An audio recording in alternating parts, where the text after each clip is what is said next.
Welcome back, finally, to Two Marks and a Spark right here on Lock 22. It has been a minute. We've had bouts of COVID, severe cold weather, and a lot, Didn't a show lot, a me. lot of a lot of wrestling.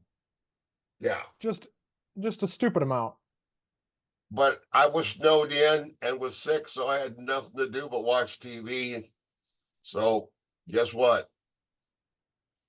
Well, Watched almost Russ, everything except we still watch different stuff. So well, we'll catch Russ, up with all your lead. this was a chaotic week, and I don't know if you saw the pay-per-view or not, but TNA is back.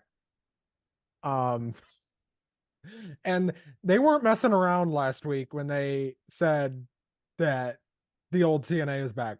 They weren't screwing around. Yeah. I They did not they see did the pay-per-view. I did finally locate a new episode of Impact, which for some reason they make very, very hard to find. like That's the pay-per-view, We'll hard to talk kill. about that later. Uh the TNA Plus is like $10 a month and you get the newest episode the next day. I recommend that because that's how I watch it. I just watch it on TNA Plus. But this pay-per-view that I did pay for, perhaps How against much my better was it if judgment, I may be so bold to ask? $40. 40 is not too bad for this day and age. $40, and it was against my better judgment that I paid for this pay-per-view because Keep the I thought it was going to receipt. be on. I thought it was going to be on TNA Plus. It was not. Um, TNA They need Plus some cash prompted me to pay inflow. for it. So, They need some cash inflow. well, if you look at who they just signed, you understand why. Um, this pay-per-view was very good. This was a very good show. There was some TNA-esque tropes on it, however. Uh, this show started with three matches on the pre-show that I didn't bother to watch because we don't watch pre-shows here because we've got better things to do. And then we had the main card, which there was a women's Ultimate X match. This fucking ruled. This was Ultimate great. X. I did see some clips of that. I'm watching that, and there's all these women hanging up in the air with their legs wrapped around these ropes, and my wife walks in. And I've been telling her all week, this isn't like the old TNA. This is a serious wrestling company. This is not tits and ass wrestling. This is total nonstop action. And she walks in the room where there's nothing but tits and ass and crotches in sight. So what can I say? It was just you can't do it. Hey, you can't frame from a rope and be ladylike, if you know what I mean. Well, Giselle Shaw ends up winning this Ultimate X match. Zaya Brookside was in this match as well. She's now crossed the line and is in TNA. I And really was. I saw her on on Impact and Impact. very impressed. Second generation. And look, okay, I'm not sure how far this TNA reboot's gonna go, but Ultimate X does not work in a four-sided ring, in my opinion. They Yeah, they need that six-sided ring for Ultimate X to work. I don't think they're gonna bring it back because the six-sided ring got a lot of people injured, and it is a lot easier to get hurt in that ring than it yeah. is in a four-side. But uh Giselle Shaw ends up winning a number one contenders Ultimate X match. Also in that match was Tasha Steele's Alicia Edwards, who, by the way, Alicia Edwards has gotten a lot better in the ring. Holy crap. I haven't seen her wrestle in years, but oh my God, is she better than she used to be? Good, good. Zaya Brookside, who's fucking great. Jody Threat and Danny Luna, who is also phenomenal, by the way. And then we had a stupid old fashioned TNA swerve with Uh, PCO and Dirty Dango. oh This yes, ended yes. I did hear about this. PCO is like, man, if that's a cornier gimmick than the Undertaker. well, anyway, PCO and Dirty Dango, this match ends up getting thrown out after about 45 seconds. What happened? And and then Santino Marella, who for some reason is the GM here. I, I'm still I'm still trying to figure out why Santino's in charge, but he is anyway. A guy who walked around with a snake on his hand for 20 years. Right. Uh, anyway, they end up having a six-man tag: PCO, Rhino, and Jake something against Dango, Alpha Bravo, and Oleg Brutus, who the former Vladimir Kozlov, who I was like, God damn it, TNA. Really? No kidding. All right, good. When I tell you I said God damn it, TNA, the second I saw Vladimir Kozlov, I said God damn it, I tell you, as soon as you say that, I see him sitting around the table drinking a cup of tea with Santino. yeah, Santino Marella and Heidenberg or whatever the hell his name was. Heinrich. Heidenreich, thank you. I almost said Heisenberg. That's a different show. That was a different show.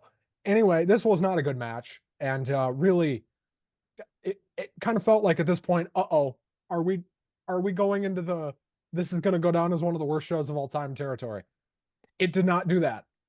Uh, Immediately after this, we had a women's tag title match, which thank God this match was on this show. And who was it? Again, remind me.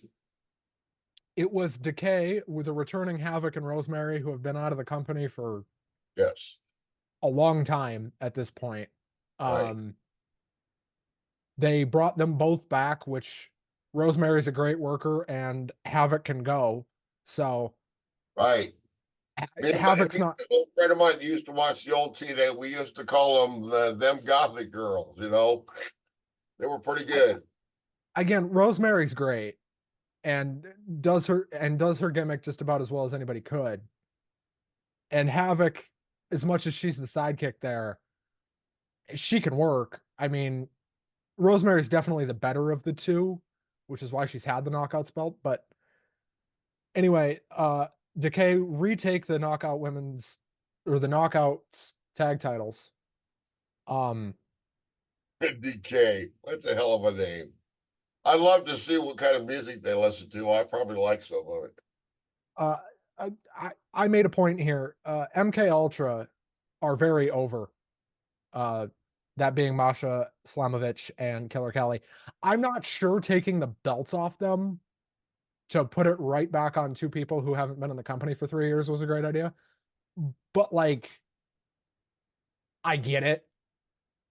Because like, if somebody is coming back to TNA, Decay is going to be very familiar. You're going to know exactly who they are. So I get it from that standpoint. Um,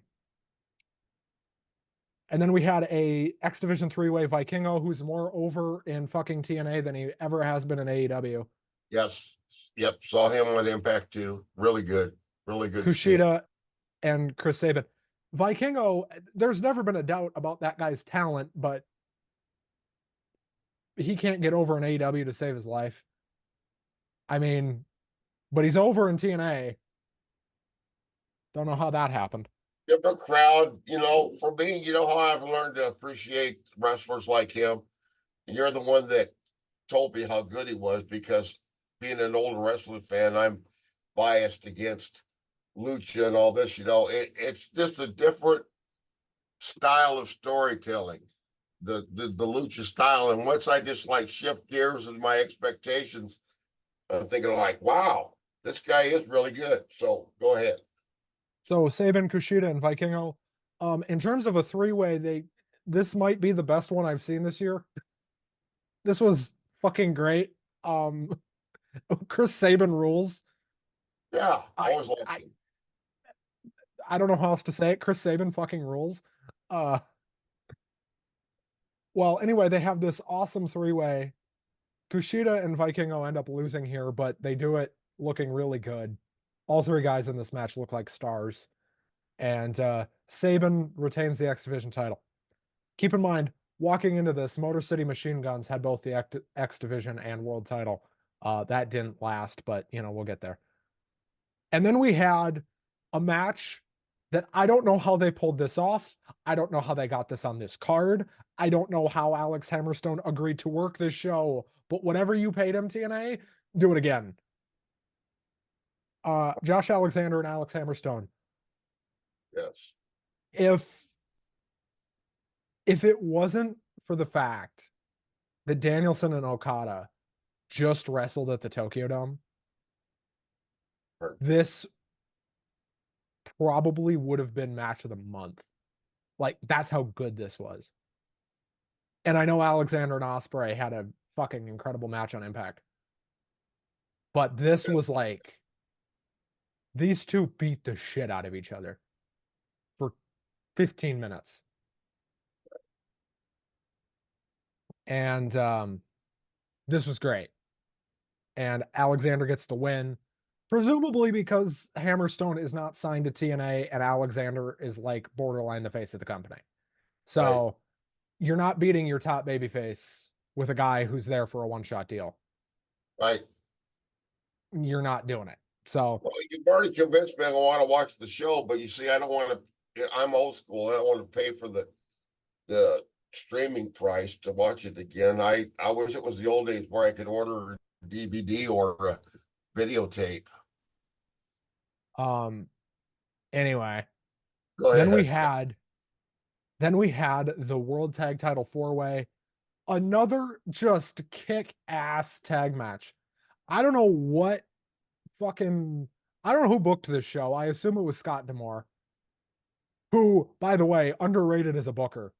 D'Amore Mhm. can D'Amore can book better than just about anybody. And it was Ace Austin and Chris Bay. I will sing Ace Austin's praises till the end of time. That guy's the next Shawn Michaels. Uh, like that level talent. I don't know why he's still in TNA. Um, Well, let him keep it for a while. You but know, this guy could go to NXT tomorrow and probably be their biggest star. Like, and he's young. He's like MJF's age. So right? he's If he's young. He doesn't have to be in that big a hurry. He can, there's something to be said for sticking around for a while, and of course, I'm an old fart, so what do I know? Go ahead. and then they were defending their titles against the Rascals, which is Trey Miguel and Zach Wentz, Mike Bailey and Laredo Kid, two just phenomenal wrestlers. And then the Grizzled Young Vets were here as well. That's the Right. former Grizzled Young Vets from WWE. They owned their name, so they were able to take that with them I was to glad to hear that. I to like the TNA. Laredo kid too. I like everyone in this match. Yeah. Um, My Ace wife, Austin, my wife hates it when they come on TV though, because then I start singing the old cowboy song "Streets of Laredo" in a real corny way, So she don't like that. well, anyway, Ace Austin and Chris Bay, noted Bullet Club members, um, retain. Like them anyway. This was awesome. And then we had a match that I knew was going to be good. Like I knew was going to be good, but I did not expect it to be that good. Trinity defending her knockouts title against Jordan Grace. I Trinity saw I saw the highlights.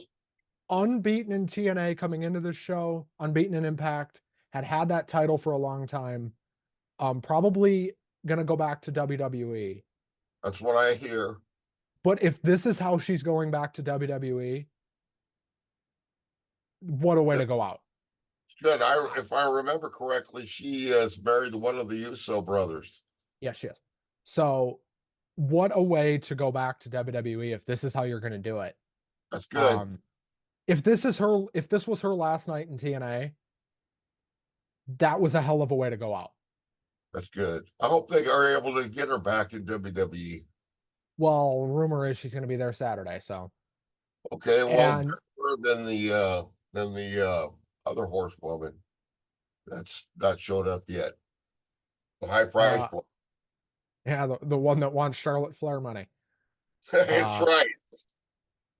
and I wouldn't have paid Charlotte what they paid her, but you know, They're setting the market, so Well, she needs that money for hair dye. She's like Todd Rundgren. She needs about 8 shades. well, Jordan Grace ends up winning here, but Like her. damn it, if this is Trinity's last show, if this is how Trinity leaves the company, Yeah.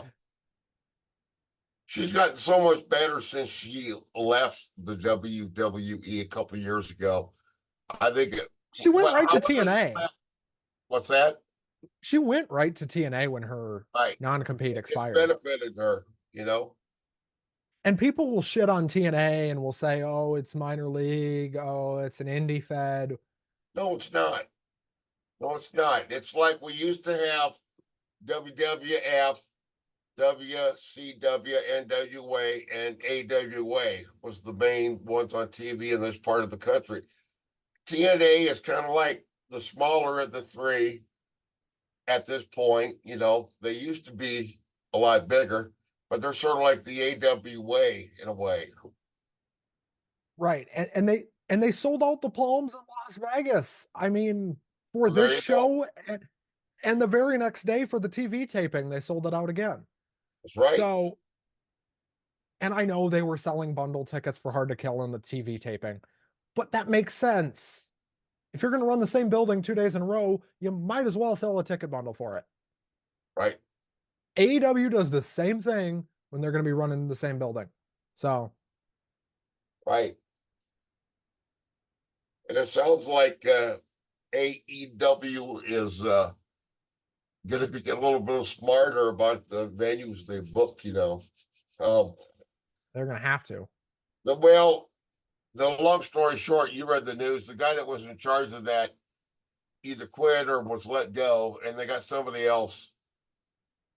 You see, a lot of times when they say, "Oh, look at that! They only sold this many tickets and they're booked in this big of arena," that dumb fucker Tony, he doesn't know what he's doing. Well, he hires people to do that job, and sometimes people don't do their job, and you know And everything some is of it, Tony Khan, everything is Tony Khan's fault. It's ultimately the buck stops there, but it's his responsibility, but not necessarily his fault. well, the guy, okay, to be fair to the guy who was doing the arenas before, Raphael Morphy, Right. um, Thank it's you for not it's not like he didn't get another job immediately. He did. He works for the Brooklyn Nets. right. That's right, and Ultimate, I read about that, so that's not he bad. got another job immediately. So Exactly. it's not like this guy's an idiot. Clearly he knows what he's doing. Sure.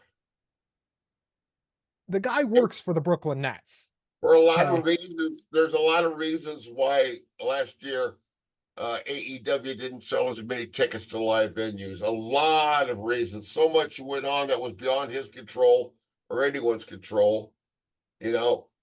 So anyway, it's a new year. We'll see what happens. So your rating overall is that TNA put in a good pay-per-view, huh? I haven't even talked about this main event yet. All right, go ahead. Moose and Alex Shelley for the TNA title. Holy shit. I like Moose and both of those and Alex Shelley. Dude, Alex Shelley, if we had a Two Marks Hall of Fame, which we absolutely should, by the way, that's a good idea. Uh, Alex Shelley would be in that Hall of Fame if it started. If we had a Hall of Fame, Alex Shelley's in it. Not even a question. Moose is in the Two Marks Hall of Fame, probably. Maybe not right away, but he gets in, you know, later. Maybe on the Veterans Committee, he gets in. And these two went out there and said, "Oh, we're already Hall of Famers. Watch this. You haven't seen shit." These two killed it.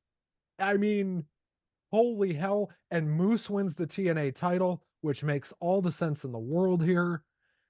Yeah. And as Moose and his band of buddies are celebrating, who comes out but the new big babyface, Nick Nemeth? formerly Dolph Ziggler, hit him with a zigzag, hit him with a super kick, and he celebrates in the crowd and he rips off his shirt Hulk Hogan style. And what's underneath the shirt he's wearing? TNA. Correct. And it is in that moment you knew, oh fuck, shit just hit the fan. Correct. Because I don't know if you've noticed this about TNA, they don't lose people like they used to. Correct. Yeah. They they're getting a lot better about keeping people. Well, that's good, and I'm glad of that because he cut such a great pro. You didn't see Impact. He cut a great promo on Impact, which you may I or may saw his not. promo on Impact. And with was it Macklin? Steve Macklin, who's also great, married to Deanna Yes, Peralta, that was who we'll talk about later. that was an awesome promo. He needed, here's the thing. He should have left the company. He should have left WWE 8 years ago in like 2014, 2016. He should have left the company, but Right, he didn't, for better or for worse. right, But now he goes to TNA. And mind you, when he got released, me and you said, he's probably done. If that promo didn't show you, oh, buddy, he ain't done, right. Nick Nemeth's got a lot left in the tank. He does. And I'm excited for his program with Macklin. They also showed Ash by Excellence, formerly Dana Brooke, who I didn't even fucking Right. who I didn't even fucking recognize ringside during the knockouts match. No, but I like the promo. It's a corny gimmick. I got it.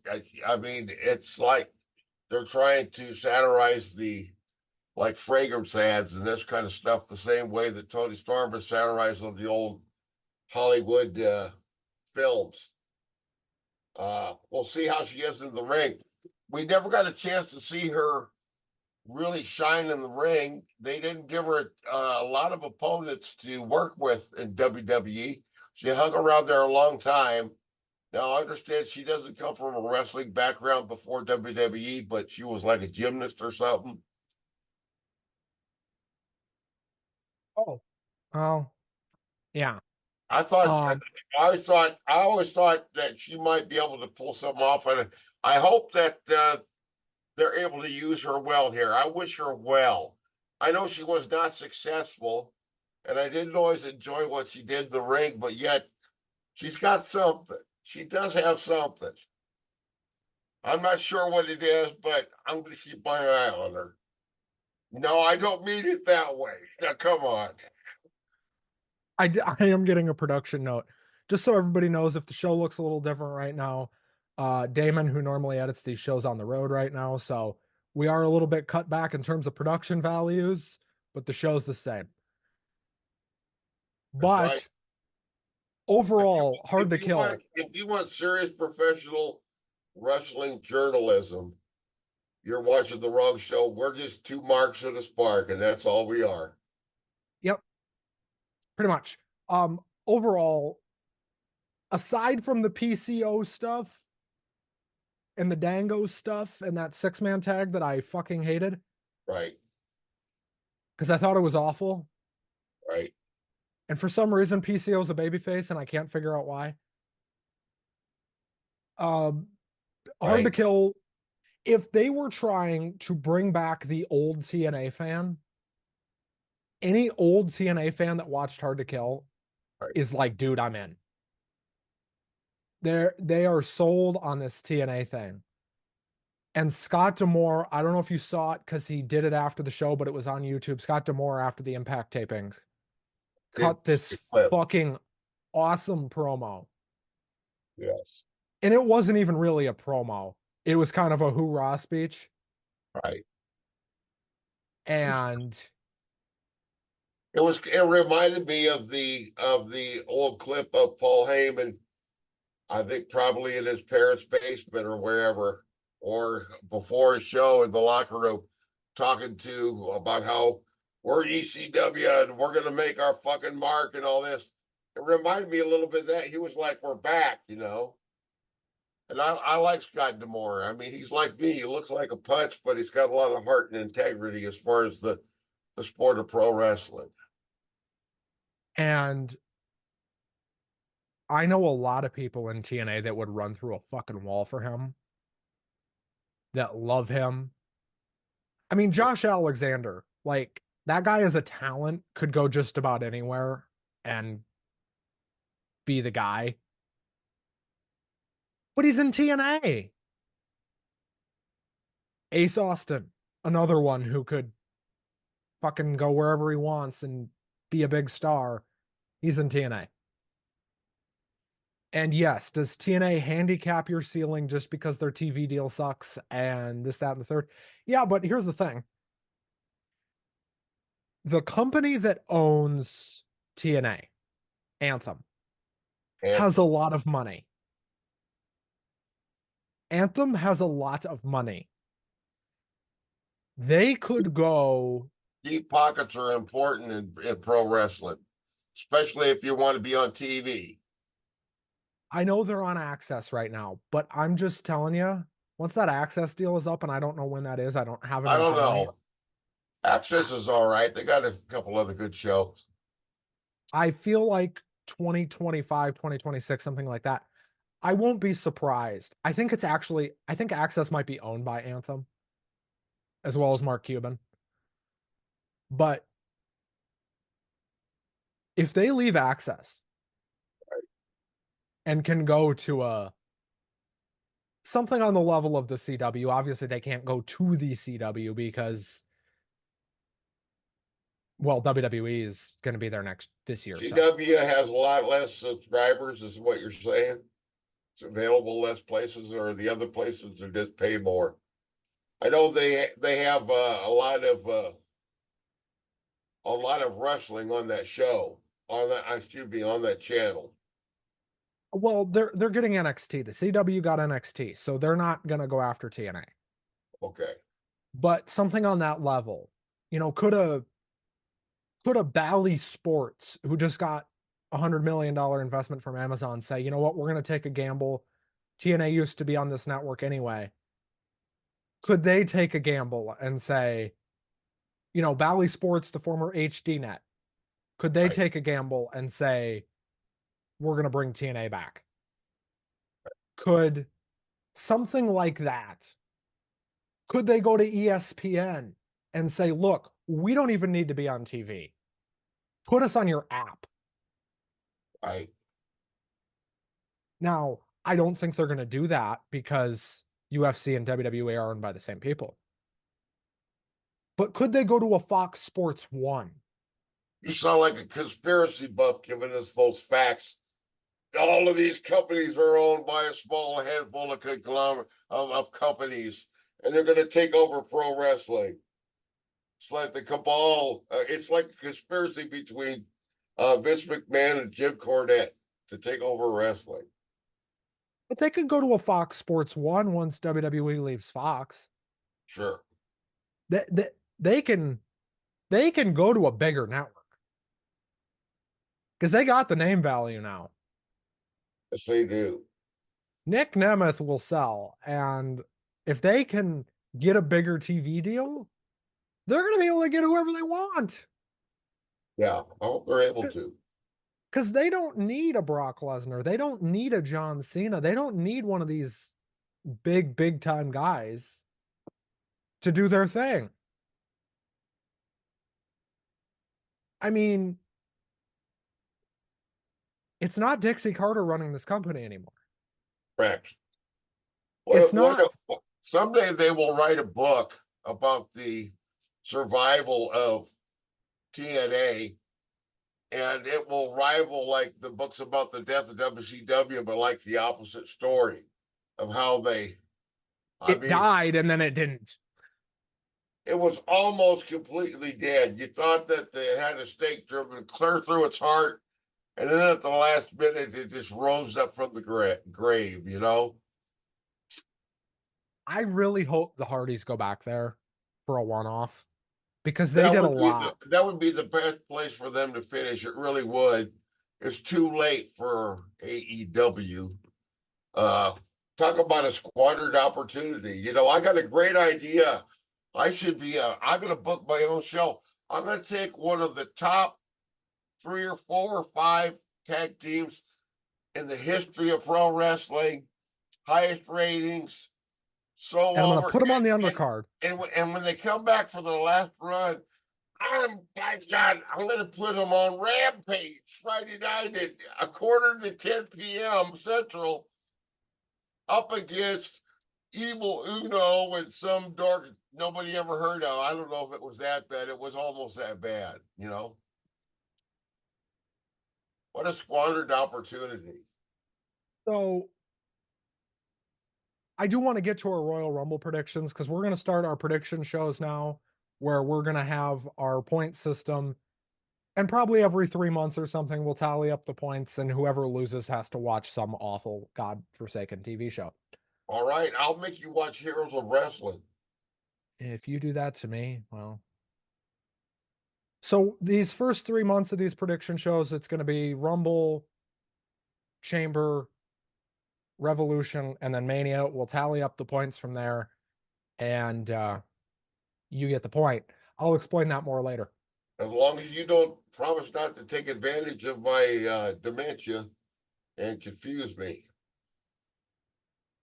Well, this was Devlin's idea, so if Okay.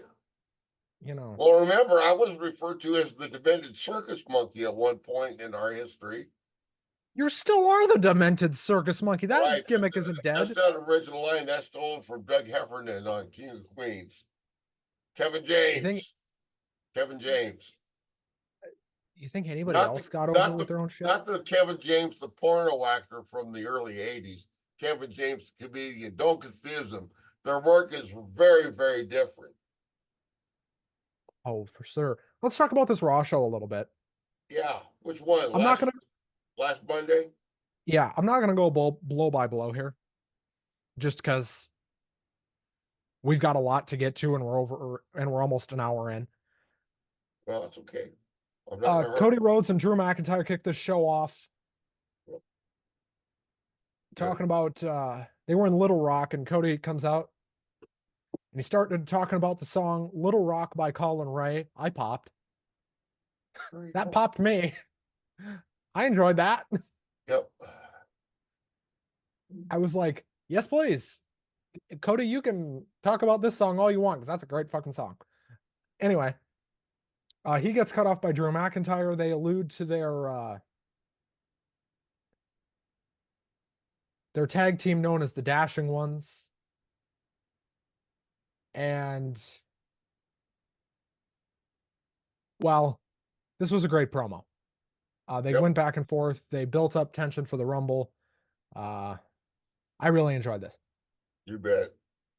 We had a backstage segment with Priest and Truth. I love our Truth. Yep. I don't care what anybody says. Always hokey, always gimmicky, I don't give a always. shit. And I he's don't making give money, a. God bless him. They alluded to that too. He's making money. I don't give a shit how gimmicky or hokey you think this guy is. All right. Dude, he's great. Exactly. Remember him in the movie The Wrestler? He was in that. He was in The Wrestler. I never saw it. Yeah, he was briefly in that. Him and Necro Butcher stole the show. But anyway, Truth. Remember, he was back in TNA back in the day too. He was in TNA, and Right, I wonder if that's he'll right. end up back there because it wouldn't shock me if WWE ever says see ya, which they Well, of won't at course, this point. he's a national No, treasure, so WWE will probably let him go. that man is a national treasure and should be protected at all cost. Anyway, Priest ends up confronting Truth and says, "Why are you selling Judgment Day merchandise outside the building?" This kind of felt like they were poking fun at Earl Hebner. Yeah, that's all right.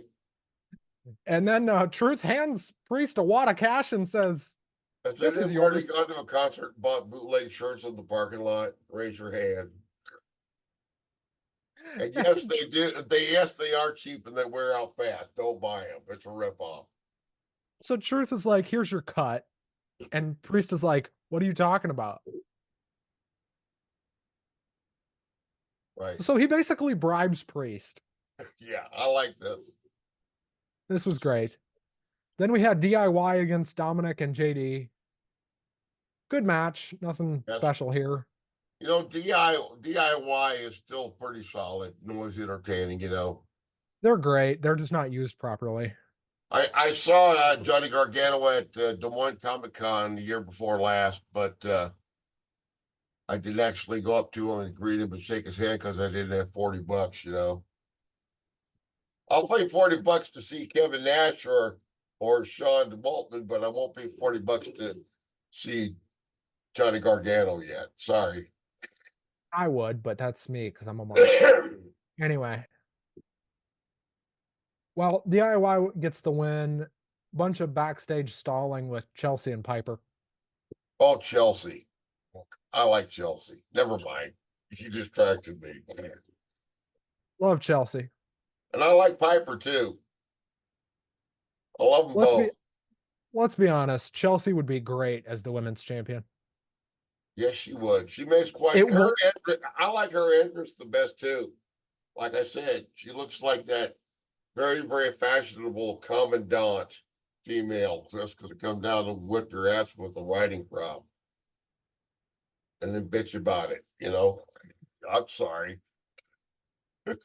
Anyway, we had Gunther back on TV. Probably not for very long because he can't leave the country for 6 months because of his visa, Okay. which means he can't be at the Elimination Chamber pay-per-view, which which tells me pretty much he ain't fixing to work that chamber show. And we'll talk about why that could be a problem here in a minute. Okay.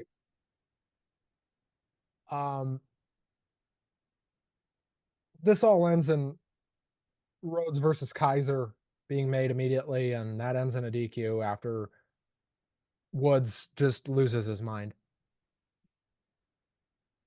Xavier Woods appears to be losing his marbles. That's all right. I like him still as a wrestler. Uh, anyway, we had Akira Tozawa versus Ivar. This was over in a second. Yeah. And now we finally get some interaction between Rhea and Becky here. Right, eventually. Right. And I believe this is going to be the main event of night one of WrestleMania at this point. Sounds like it. She said, see you at WrestleMania. That, yeah. And I would Gotta have to figure think, out some way to turn her baby face without, you know, I mean, Becky's a babyface. right. But also, I don't know, it doesn't always mean as much to the crowd. Because Rhea is so they damn over. they Rhea is love Rhea. so over. Right. I don't know how you take that belt off Rhea without having a riot. Right. I mean, really, at this point, like they've put that belt on her and refused to take it off. So I Well, the most dominant the last several years, the most dominant female champion. Without her it. both her and Becky. Her and Becky Yeah. both. The two most dominant, really, her and Becky. And I know everybody's gonna say, oh, Bianca held it longer. Yeah, Becky's well, that's just my personal. No, I'm not knocking Bianca or the people that like her. She's further down on my personal list. Bianca lost her steam. Becky never did. I just wish she'd lose her extension. She's always got her hand back there.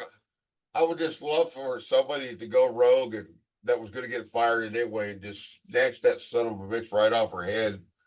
And well, I sound mean now. Forget it. I didn't say it. I'm sorry, Jesus. Forget it. I'm sorry.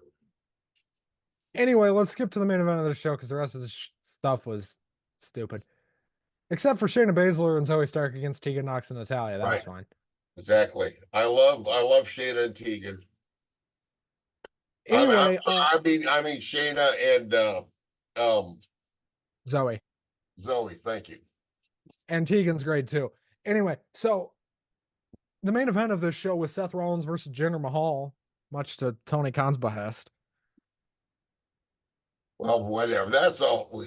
Hey, you can go down 4 or 5 rabbit holes online if you want to. I ain't gonna waste my time with it anymore. That It's. shit was so funny to me. I was just like, dude, shut up. Oh my God. I tell you what, he's going to end up being the poster boy for social media addiction. You know about how it could really fuck up your life, man. Anyway, Seth Rollins versus Jinder Mahal. This got cut Maybe short. he's like Roseanne. Maybe he was on some fucking Adderall or some shit. I didn't Anyway, know what I was saying. this main event was cut short, not significantly, but by a little bit. Okay. Uh, this show ended with Seth Rollins on his ass. Not because he lost. He did retain the title, but the man did not get up. Yes, do remember that. Um, this was a very placeholder show, but Seth Rollins tore his meniscus. Yeah, I knew he was hurt. That's bad news. Um, 6 to 8 weeks is reality right now with questions about everything Oh man. during and before that. Um, I mean that I can't imagine the pain. I can't see him being back in 6 weeks. No, God, I hope not. I don't. These guys, in the same way that some promotions, especially AEW, they've got too many injuries happening. They're doing too many risky things in matches. In the same way, I think they come back too soon after injuries. I mean, I understand that pressure to want to be in the ring and get to the top and always be on TV But and in not WWE, that's cover. not even a thing anymore because look who's got the pencil right now. It's not even fucking Vince Yeah, anymore. It's Hunter. I just think that let's put it this way: if you're a sign of the company, you are making enough money, even if you're not on TV, to be get healthy. You know what I mean? Well, Unless you want to live a lifestyle like Rick fucking Flair or some dumbass like that. Sorry, couldn't resist it. He'll probably go bankrupt again before he croaks. well, Seth has a torn meniscus and will be addressing his health as well as the future of the World Heavyweight Championship tonight on Raw. My guess, he's I'll be probably there. vacating the belt. Probably no choice. Um, because I know he has a torn meniscus, and I know that the reports are that they're not worried about anything else. But his Right, back's fucked up. right. Like, Yeah. dude, Where does he actually still live in Iowa? Does he have a home there? As yes, he does. far as I knew, he used to. He does. And he used to Uh, run a gym and a gym and training place with a former tag team partner from the Indies, the fashionista, um, Merrick Brave, I think his name was. You ever heard of him? He wrestled in the no, Indy Iowa, and I saw him wrestle a few times in Iowa. His last gimmick was the fashionista, and he was tag team partners with Seth Rollins back when he was Tyler Black many, many years ago. Old Iowa wrestling trivia that most people hearing this don't know about. There you go. uh, well, there is still a way that they get to WrestleMania with Seth Rollins as the World Heavyweight Champion if they think he's going to be back in time. Yeah. But man, But he's got to drop the belt probably and win it back. I Because just, you can, if they think, okay, here's reality. If they think Seth Rollins is going to be able to work WrestleMania, but not before, You can still do Punk and Rollins Yeah. at Mania. That doesn't need the title for them to do Punk and Rollins. They can still do that.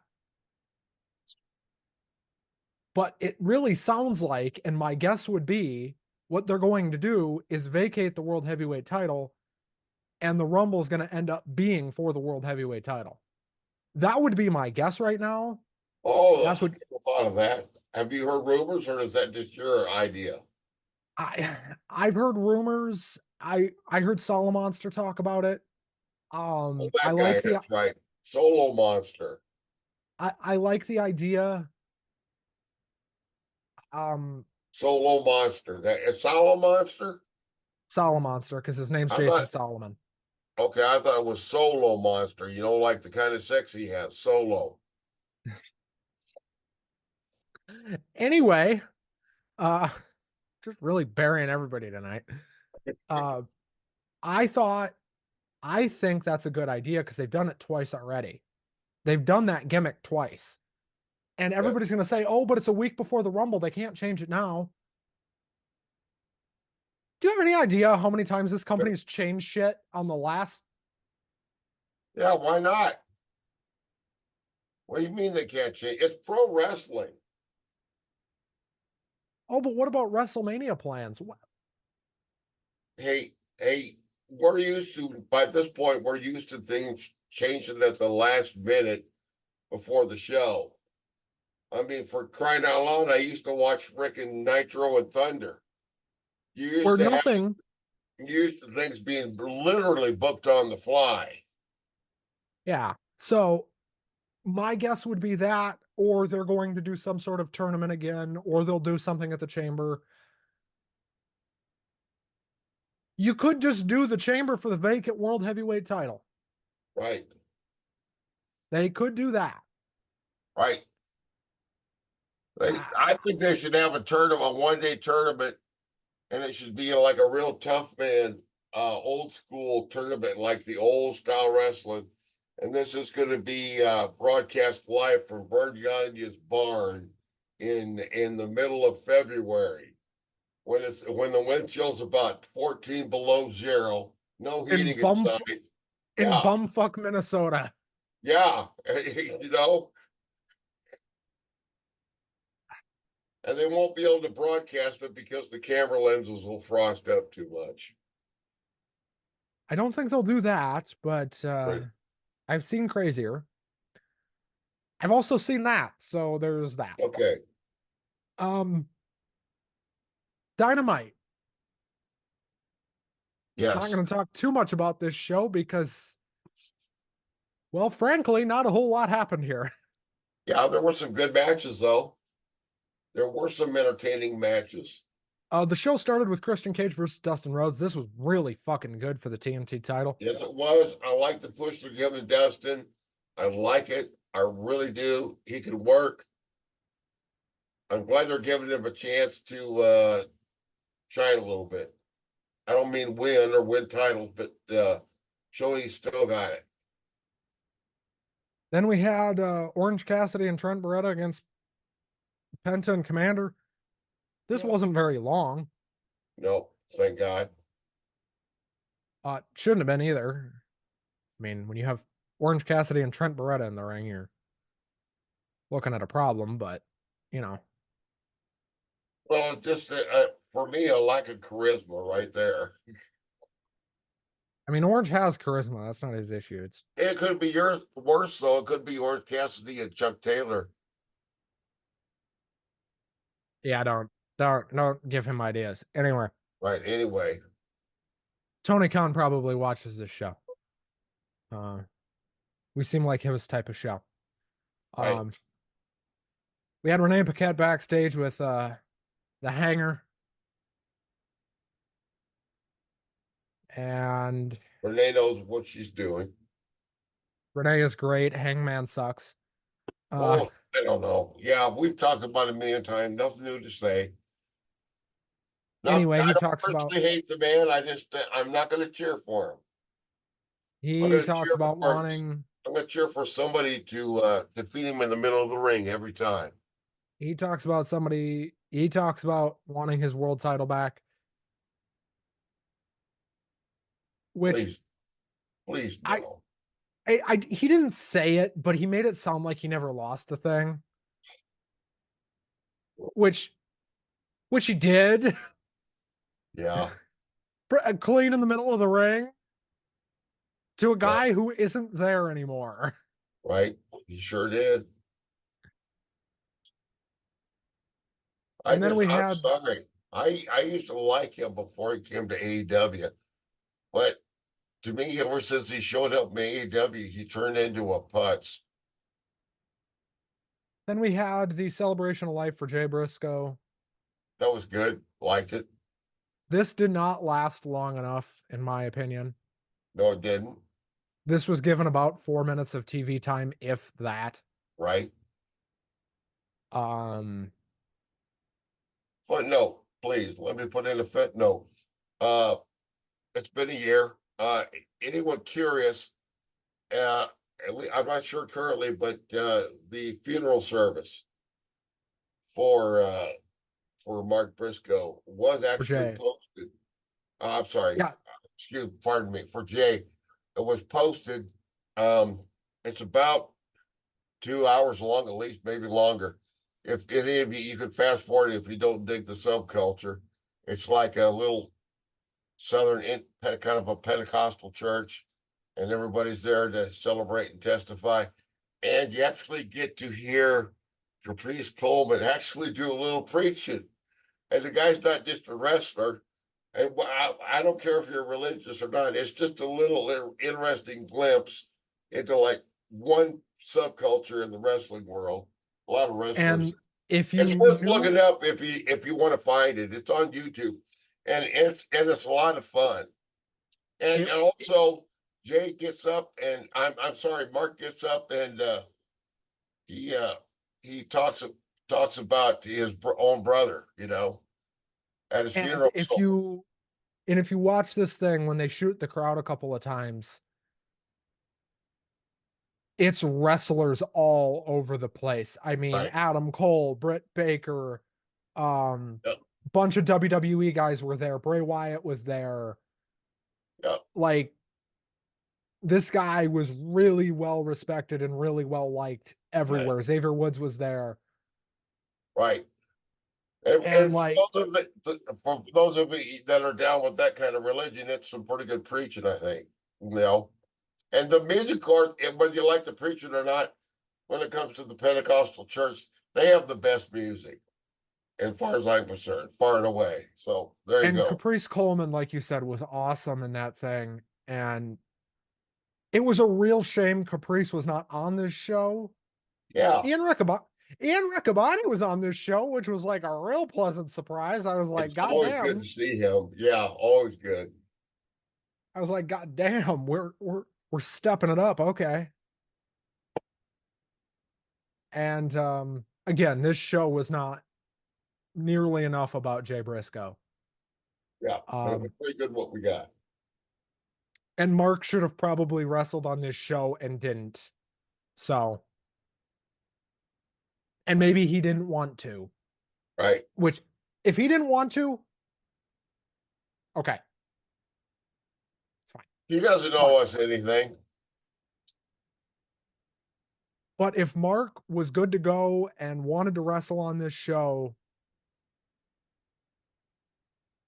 Surely not they saying you got could. to put I'm not saying you got to put him on the main event because you did have a world title match on this show and you did have a bunch of other stuff, but put him somewhere. Do something with him. Anyway, then we get this stupid fucking segment. Immediately Well, after all this nice, heartwarming stuff, we get Renee Paquette backstage with the Young Fucks. you know what I like? You don't see how they look? I change my name every time I see them now. I say, "Oh, it's Jacques and Pierre." Well, what is Jacques and Pierre? I'm going to say. I don't care. As soon as I saw that, I said, "Fucking Jacques and Pierre." So Renee is backstage with Jacques and Pierre, and fucking I don't know what the hell they expect. I'm sorry. I mean, I hate to sound hateful because I don't hate the guys. oh, I do. But I just don't like to go there. I don't like to have hatred in my heart, you know. Well, anyway, it appears they're going to be wrestling Sting and Darby at Revolution, which is a hell of a lot better than what we thought it was going to be. I know, but still, to me, if that's Sting's last match, no wait, no wait, no, I'm sorry, never mind. We still got more to come with Sting. But that is going to be Sting's last match because it's Revolution. No, no. After that, the last match is never the last match. They are going to have a last breath match, him versus Ric Flair. And Ric Flair comes in. They're gonna have a pacemaker. They're gonna have the guy with the paddles, the EKG machine right ringside in case they need to shock him back into life. Somebody poor fucking Martini in his IV bag. They don't be up for another round. Terrible. Uh, I Better be careful. Get us demonetized. you hear half the shit I say on this show? I know. Jesus Christ. We're never going to make a dime on this thing with what I say. You're worse than me. I am. You're right. Anyway, we had ROH six-man tag title match. Gates of Agony and Yeah, Brian Cage defending against Bullet Club Gold. Bullet Club Gold end up winning the ROH six-man tag titles. right. That was weird. I know. I'll keep going. It just Um,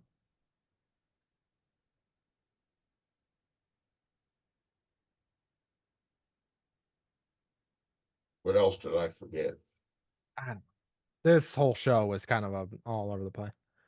Anyway, we had Deonna Purrazzo versus Anna Jay. What wasn't in commercial here was really good. Okay. This is one I kind of skipped through. Well, you shouldn't have, and I recommend you go back and watch it. If you DVR'd this, go back and watch this because Deonna can go, and Anna Jay is consistently She one of the used to most be under. NXT and WWE both. She used to be in TNA. She is still the longest knockouts champion in that company ever. She had it for like 400 and some odd days. I forgot that. And that's why she's right into the main event here because let's be honest, a lot of the same people that watch AEW also watch TNA. Right. Same crowd. So, Yes, and we are. Tony Storm is on commentary for this whole thing, and Yes, she's I like it. feeding Ian Riccaboni fucking what was it? I didn't write it down. She's like, Something. oh, you look absolutely marvelous, darling. You've never looked Calling him better. Tony. Calling him Tony Schiavone. Yeah. Thinking he's Tony Schiavone. I was just like, Yeah. I'm watching WCW in like 1996 right now. What am I So, watching? Anyway, I was like, am I watching WCW or what is happening here? Anyway, this was good. This was very yeah, good. Anna Jay is consistently one of the most underpushed people on the roster, and the fact that she got on TV here is nice to see. I personally would have put Sky Blue in this spot, but I get it. They probably don't want to beat Sky right now.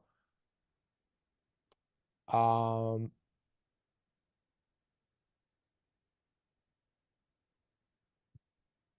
anyway, we moved on after Deanna won, of course, because she had to. Private Party versus Top Flight. yeah, whatever. It's fine. It is It was a what good it is. match. Time to go get some popcorn and take a pee. Not in that order. And then we had Samoa Joe versus Hook. This was Yep, completely commercial free. loved it. Thank God. Loved it. I'm not going to call this a star making performance for Hook. but he was really damn good here. Yeah. Joe put him over for like $1 million, even though he killed him in the end. It was a great match. It was everything I expected. It was the perfect main event of the show. They didn't exactly do the greatest job building to it, but And it anybody was that was a main event. bitching about Hook getting a world title match, Why? His record, his statistics were like 40-1. this Why guy's not? like 40-2 or some stupid shit like that. And you Right. could say, well, he hasn't beat anybody on the world title level. Dude, Who it doesn't matter. cares? He's like 28-1 in his last 30 or some stupid shit. He's 28-1 or something like that in his last 30 matches. Like, who cares? Right. He But beat Jungle Boy, who has had a world title match in the last year. right. Jungle Boy, who has popped up elsewhere under a different name, and who now refers to himself as the scapegoat. I thought, oh man, come on. That's a He's whole going nother. back to AEW. He's going to go back to AEW. Well, Why would he? I hope he drops this. If he's going to be on a pity party, then I suggest that we put him in a tag team with the cowboy Hangman Page, and we call them the Weeping Bitches. Weeping bitches. Anyway, SmackDown, not a whole lot happened, so we're going to skip over it. I didn't see Collision. Russ, it is time for our Royal Rumble predictions. I Now, couldn't this, even tell you who all is declared so far, but you'll have to help me. well, I can do that. So, this show is going to be at Tropicana Field in Tampa Bay, Florida. If they put Kevin And Patrick on that's commentary, Saturday. yes, this is this Saturday, January 27th. And we will be doing a show right after. So, Right, this Saturday, right. either right after or the next day, depending on what time WWE decides to let everybody go home. Well, I could be either one. So the declared participants for the men's Royal Rumble are Cody Rhodes, CM Punk, Shinsuke Nakamura, Bobby Lashley, Drew McIntyre, Gunther, Chad Gable, Otis, and Akira Tozawa. So that's 9 out of the 30. And then on the women's side, it is Bayley, Nia, Becky, Bianca, and Maxine Dupree. So let's get right into this. There's only 4 announced matches for this show. All right. I presume we'll get one more. I don't think they're going to go over 5. Good. I hope not. We might get one more match, like Nia versus Becky or something. Or, I don't want to see it. they Nia versus Rhea, maybe something to fill time here. But the 4 announced matches. Let's start with what I suspect will be the opening match, which is Logan Paul versus Kevin Owens for the US title. Russ, who you got? Logan Paul versus Kevin Owens. Kevin Owens. Logan. I am picking Logan as well. Then Right. the women's Royal Rumble. I am pretty confident Bayley's going to win this. Bailey. Bayley or Becky, one of the two. I'm picking Bayley. Who you got? I'll go with Becky. Okay, so one of us is going to win that. And then we have the men's Rumble, which there's about 4 guys who could win this. Like, believably. Gunther, Punk, Cody. Hell, you could even make an argument for Drew. Yeah. But I'm going to go Punk. My pick is also Punk, not my personal favorite, but I No. predict to go with Punk for the obvious reasons. And if my job was to make money for the company and book to sell tickets, I'd probably make the same decision. And my assumption is Cody will go to WrestleMania and face Roman some other way. They'll And then figure it out. what I presume is the main event. Roman Reigns, Randy Orton, AJ Styles, and LA Knight. I don't even want to bother wasting a pick on this, but I'm going to say Roman. Duh. Yeah, exactly. Me too. Even though it can't last forever, but it doesn't make sense to do that yet. Unless it's Randy, and then it kind of does, but in a four-way, Yep. now, worth noting, as of recording this, we do not know if the Royal Rumble is going to be for the World Heavyweight title. That is a very real possibility, and we'll find out tonight on Raw. Okay. If that match ends up being for the title, I would actually probably pick Drew McIntyre. If that ends up just being for the title. Because again, there is that possibility that the Rumble ends up being for the World Heavyweight title. And if that happens, Drew McIntyre is probably winning. Yes.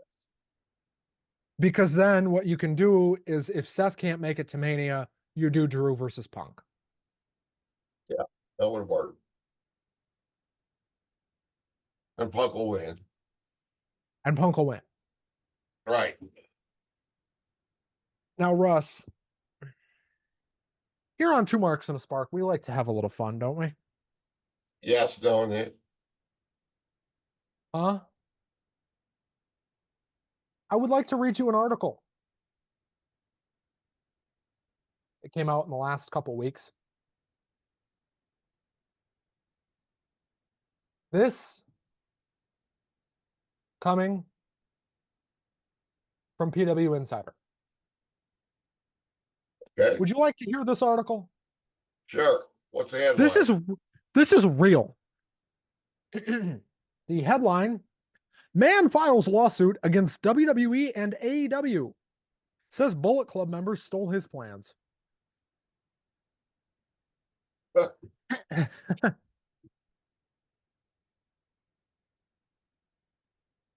A man named Anthony Dwayne Wilson filed a lawsuit against WWE and AEW in the United States District Court, Northern District of Ohio, Youngstown.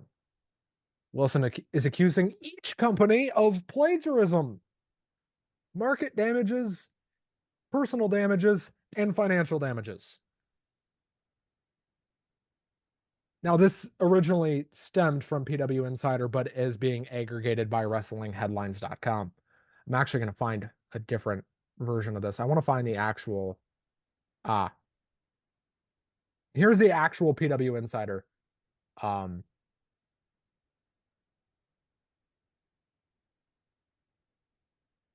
Hang on, I gotta switch browsers here because it's not letting me see it on this one.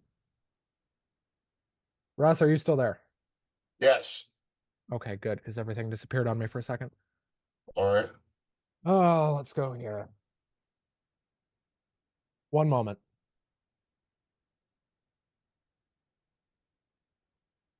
Okay, this is the actual PW Insider article now.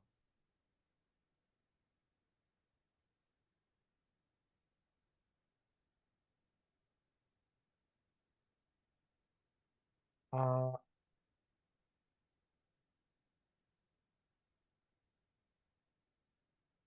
wait, where did the? I just had this in front of me. Where did it go? I apologize. Technical difficulties.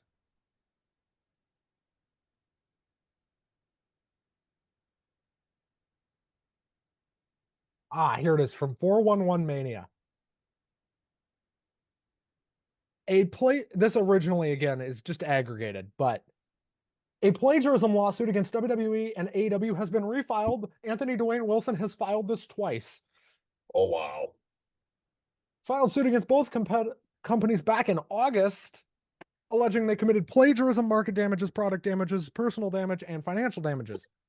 Uh, Handwritten lawsuit. The handwritten lawsuit, yeah. notable,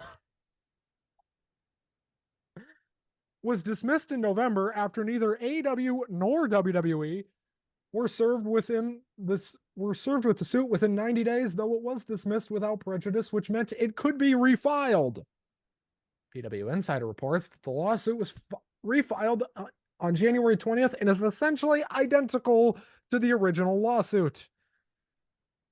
Wilson alleges WWE, its contractors and employees, have on multiple dates used my creative works without permission, infringing on my wrestling gimmicks, names, slogans, and likeness. Oh, This gets better. He also alleged that in regards to AEW, he was going to start his own promotion and had spoken with, quote, members of the Bullet Club. of the Bullet Club? Yeah, in the Uh, venture Hang on, of you're starting my breaking up. company. You're breaking up. Am I? Is Hang that on. better? Oh, folks, we will be right. Okay, we're back. I don't know what the hell just happened. Oh, my screen went. I couldn't see or hear anything there for about a minute. Well, anyway, technical issues aside, welcome back. Anyway, We're talking Mr. about this article. Yeah, Mr. Wilson here. Mr. Anthony Dwayne Wilson. Anthony Yes. Dwayne Wilson. Nobody I've That's ever heard of. probably about as real as stately Wayne Manor. Anyway, he spoke with members of Bullet Club to join him in the venture of starting his own company. Okay. What company? Who's his backer? Wait, wait until I read the rest of this. You might not get through it. By the way, for reference, I read this to my mother who knows nothing about wrestling, Yeah. and she called it a joke. Okay. Yep. She's like, this lawsuit is the dumbest thing I have ever heard. Yeah. He said he continues to say, quote, they stole the plans from me and my social media pages and cut me out without giving me credit or the portion I am entitled to as the creator. He did not list any specifics for either claim. Of course not. Wilson is seeking $250,000 in damages and claims in the suit. From these two companies. Are you ready to hear verbatim what this man wrote in this lawsuit? Because you will fall out and of this your is chair. handwritten. This is handwritten, folks. So he doesn't have a real lawyer. The matter has caused me market damages, product damages, personal damages. WWE and AEW are still using infringing works of mine. This is a quote, by the way. I'm reading this verbatim. Okay. Claiming they created these things and are not crediting me or paying me for them, many of which are not for sale. This will follow me my entire career. La di frickin' da. Some editorializing from Russ. La di frickin' da. This has cost me work outside of professional wrestling and inside professional wrestling. Buddy, can you prove that? Oh, good. Good. Because I don't want to see this asshole wrestling at all. These things have cost me fans and income. Several of these infringements were also done maliciously to damage my reputation and career. Of course they were. Russ, I'm only about halfway through this. They're all in cahoots, you know. Attempting to embarrass me or waste my time. I'm a writer and professional wrestler. My creative works are my livelihood. Yeah, buddy, and I'm Albert frickin' Einstein. All right. It continues. From my research, I was informed if you cut out an original partner or the creator, control of the company belongs to the exiled party. What? Well, he's got a law degree there. You see, he got it from some, like the I don't know, United College of Samoa or some shit. I'm seeking control of AEW and removal of stolen works, a public apology, and financial settlement for damages. My works and career will see until I retire. WWE board chair, WWE stock for freelance works. He wants a board chair for WWE. Just that. And business tactics of mine. And he ends here with an all-time line: return all ships and plunder. End end quote. Oh my gosh. What's this guy's name again?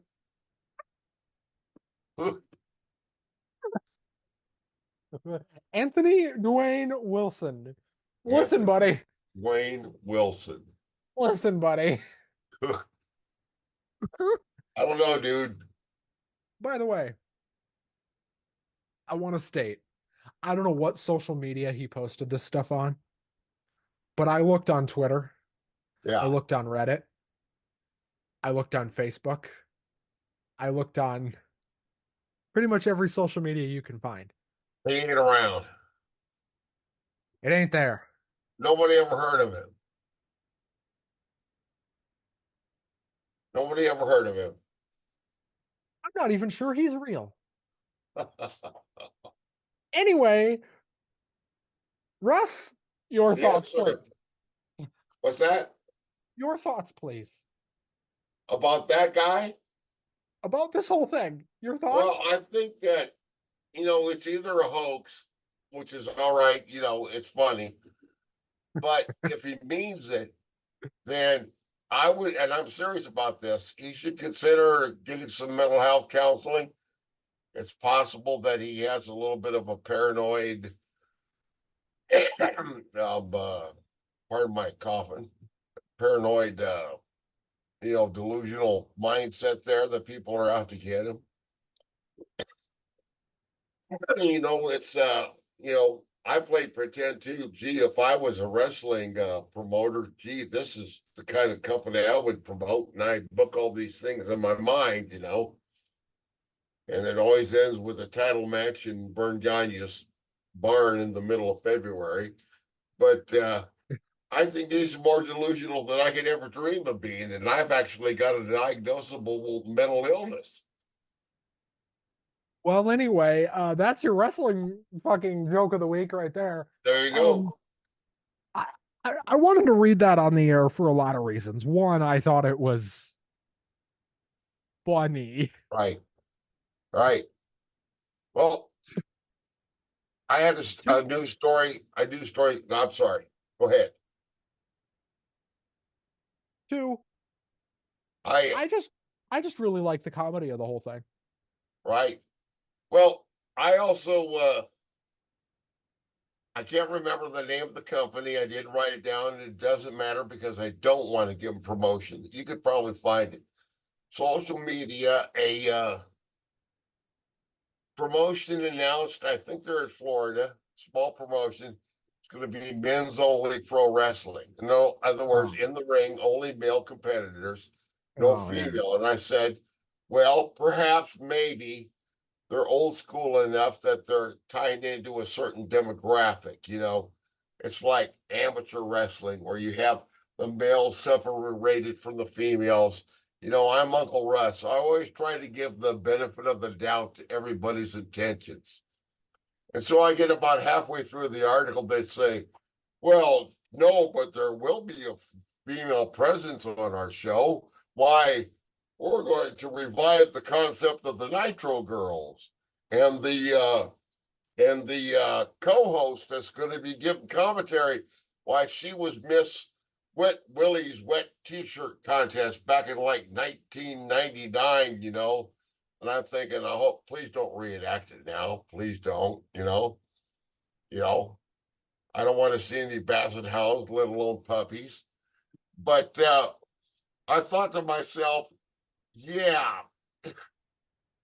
that's an example of they're going to be a small company. They're going to reach a very, very limited audience, and they're probably going to go belly up because there's some things where you just have to move on with the times. Wow. Your comment. I saw this, Right.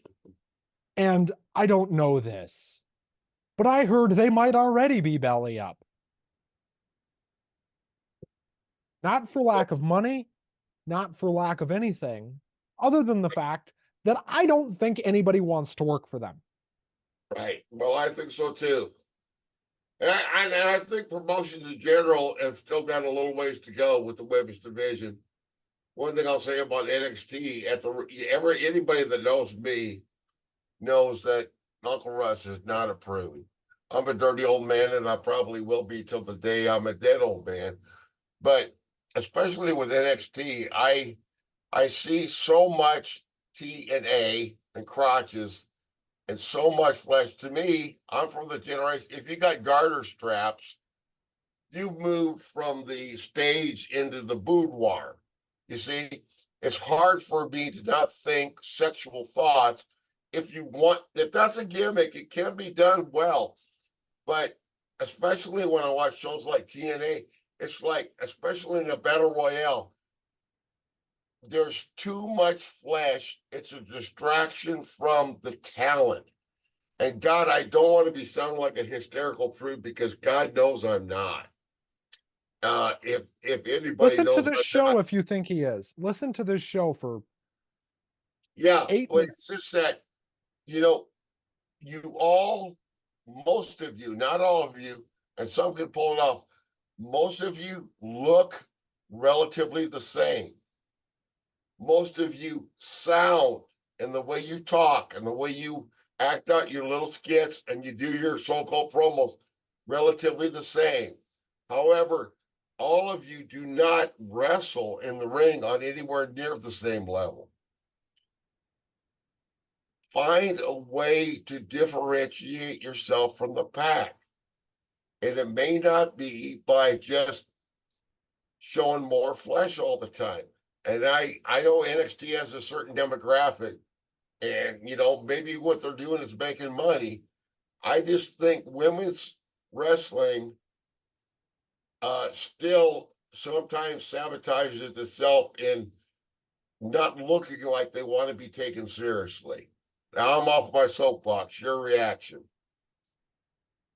Well, nobody's going to take a men's only promotion seriously. Right. Sorry, Not in this not going to day and happen. age. No, and even in the old school, they almost always had at least one women's match. Because here's the thing. Pro But back up, wrestling is pro back up, wrestling is not just a men's thing. Women right, watch pro wrestling too. right, There's more females watching wrestling now than right. ever before. So if And you really think, in addition to that, if any of you care about the amateur wrestling world on the high school and college level, women's amateur wrestling is exploding nationwide, especially in places like Iowa, where my mom lives down in Creston, Iowa. There's like a coalition of like 6 small towns that have put together a girls wrestling team, and they are good and they are passionate. And I encourage you to go look up the Dan Gable Museum, who is one of the best promoters of girls amateur wrestling online. It's really, really exciting. And this is a great opportunity for pro wrestling to be scouting and bring in a lot of really good talent. because here's the There you thing, go. women's wrestling is not going to go away no matter what those fucking idiots over at men's only PW, MPW, whatever they're going to call themselves. Sounds to me like a circle jerk. It's exactly what it is. It's Literally. but you know what this promotion sounded like to me when I heard about it? I'm like, okay, so it's a bunch of fucking guys who are probably older than Russ like 80% sure on that one, that likely lean very conservative, Yeah, that don't like women, are right. misogynist in some way, and think Yeah, they don't belong in pro wrestling. Like, right. okay, I don't know a whole lot about this promotion because frankly, it's not going to stick around. It's But not going to work. they're appealing to the incels who got their trigger on the finger on the trigger of a weapon. If I could be so blunt, that's the kind of people that they're going for. It's like me and you, we wouldn't go to one of their shows, even No, if we even if we lived in Florida. but in this day and age, what serious pro wrestler would go there? You think you think anybody that wants to work on a bigger stage, like let's think about a young They could guy, have like eight, Joey. They could have Joey Ryan. They're welcome to him. right? Like, let's think about it like this.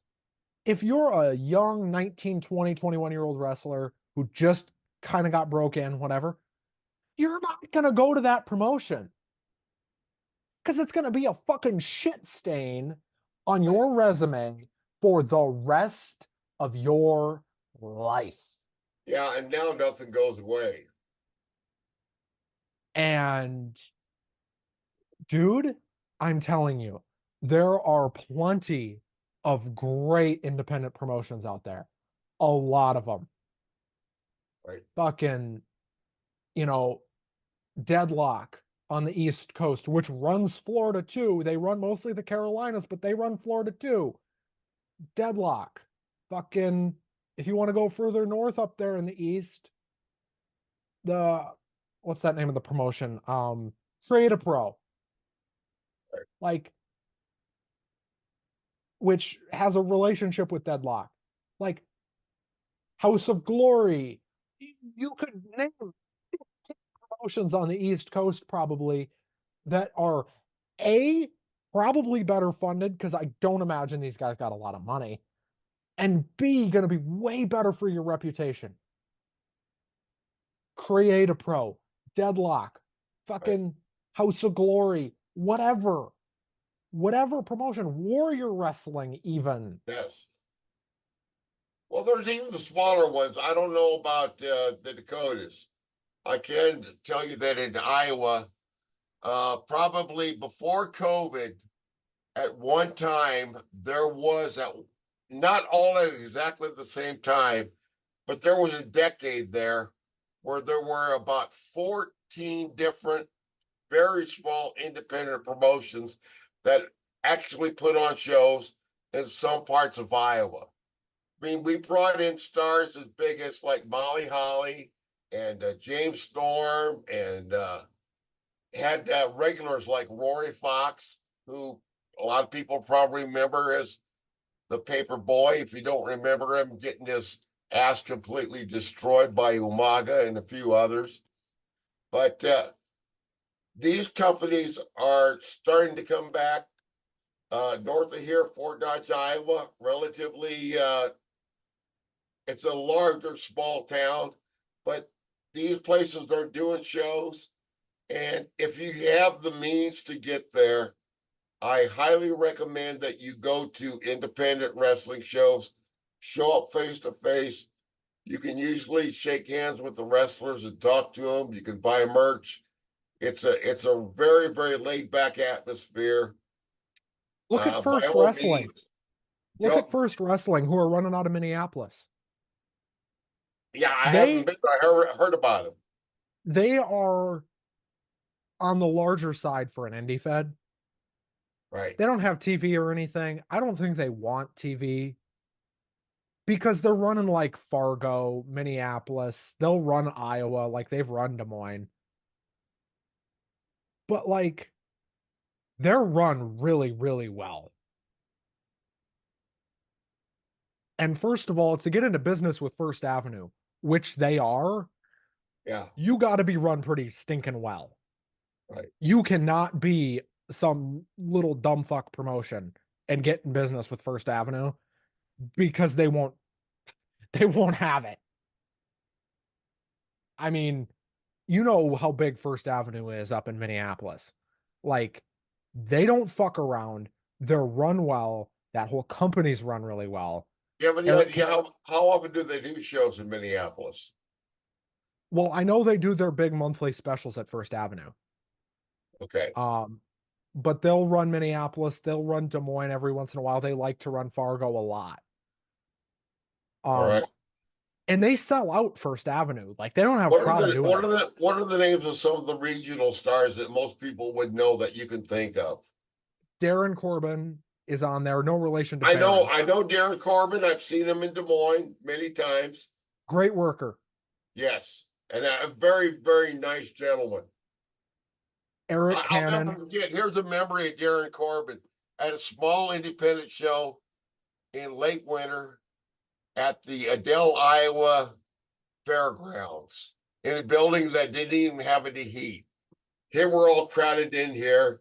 Darren Corbin is standing up on top of the entranceway where there's a closet and it's all wood. He's way above the ring. And here's my son, Cody. He's about 9 years old and he's petrified. He's scared to death. And I keep telling him, move, move, move out of the way. He's going to jump. Move out of the way. He's going to jump. And he's scared. And then Darren Corbin looks down at him and he says, get out of the way. And Like, I tell you, that's a great memory. And he backed up and he scared me to death, you know. Who else? now, like, I don't remember who runs First Wrestling, but You've never like, heard of the Rebel Jeremy Wyatt? vaguely. Okay, But like, me and you are big into indies. Like, right. I think that's one of the first things we talked about before we started doing this show is like, we both love indie feds. Like, I love w- it. we like these small little independent shows that don't mean a goddamn thing. Right. Uh, and Chainsaw King, there's another one. Chainsaw King. Look him up. Eric Cannon, who's been on Yes. AEW TV, I did see him one time at 3XW at Adele at that show. and he's like one of the bigger, like, I think, I don't know if he's running First Wrestling, but he is one of their higher ups Yeah. because he's getting He, older, he used to do everything from like straight matches to death matches. but he pulls it off Right. like so well.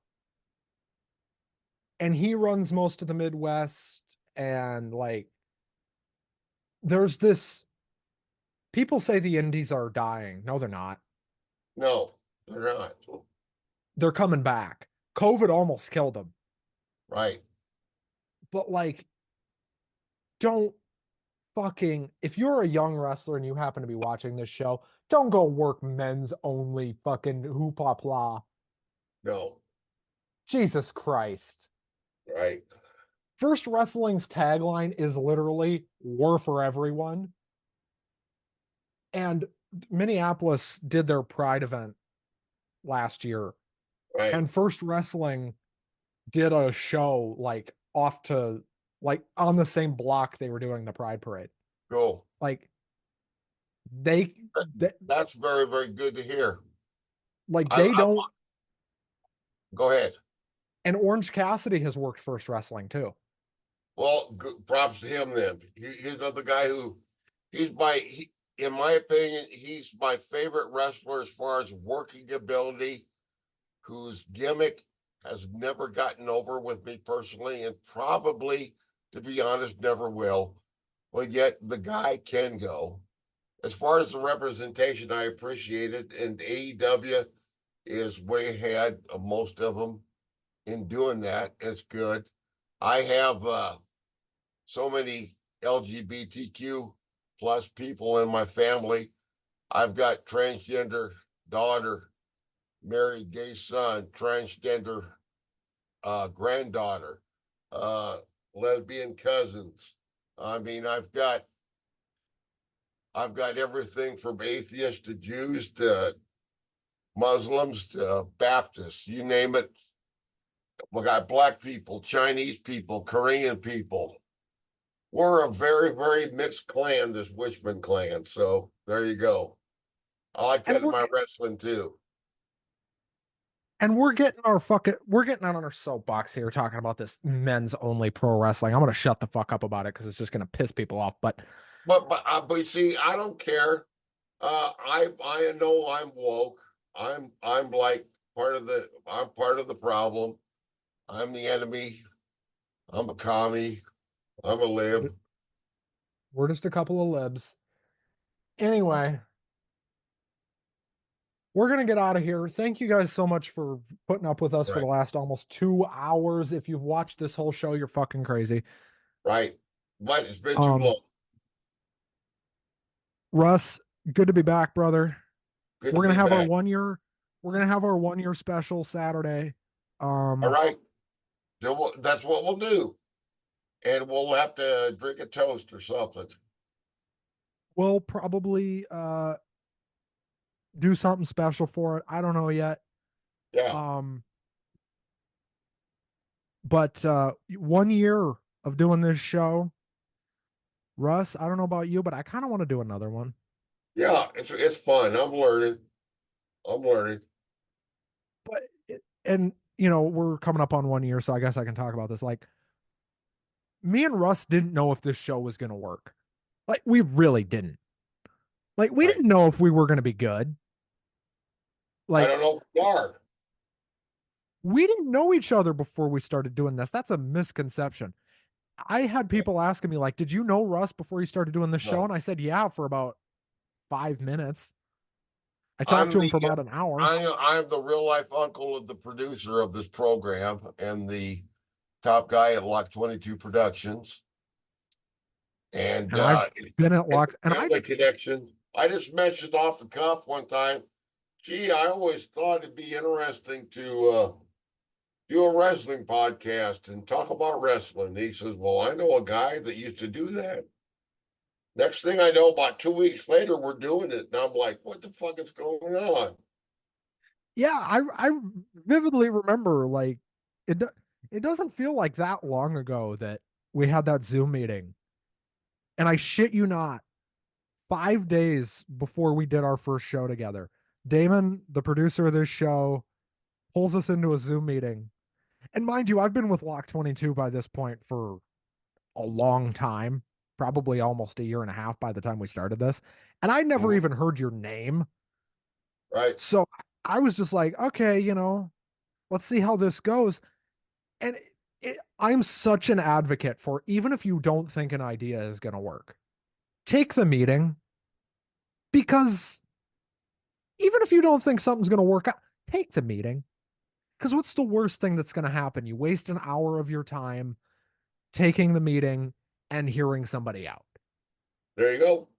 Because Damon didn't tell me anything about the idea before the meeting. He's just like, I want you to meet Russ. I want to try this.